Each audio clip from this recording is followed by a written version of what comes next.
आज काय विशेष या बातमीपत्रामध्ये आपण सुरुवातीला पाहणार आहोत आजच्या महत्त्वाच्या अशा लक्षवेधी 3 बातम्या।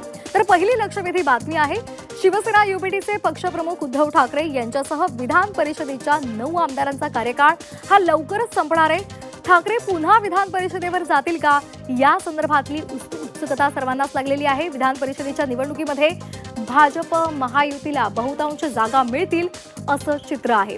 तर दुसरी लक्षवेधी बातमी आहे मुख्यमंत्री देवेंद्र फडणवीस आज नाशिकच्या दौऱ्यावर आहेत।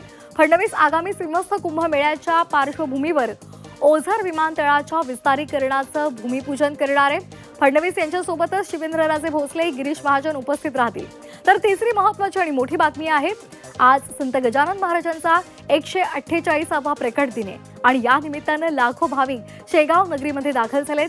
राज्यभरातून 700 दिंड्या या शेगावमध्ये दाखल झाल्यात आणि पहाटेपासूनच महाराजांच्या दर्शनासाठी भक्तांचा इथे महापूर लोटलेला आहे। शेगावमध्ये जनसागर आपल्याला पाहायला मिळतोय। तर या 3 महत्त्वाच्या लक्षवेधी अशा बातम्या आहेत।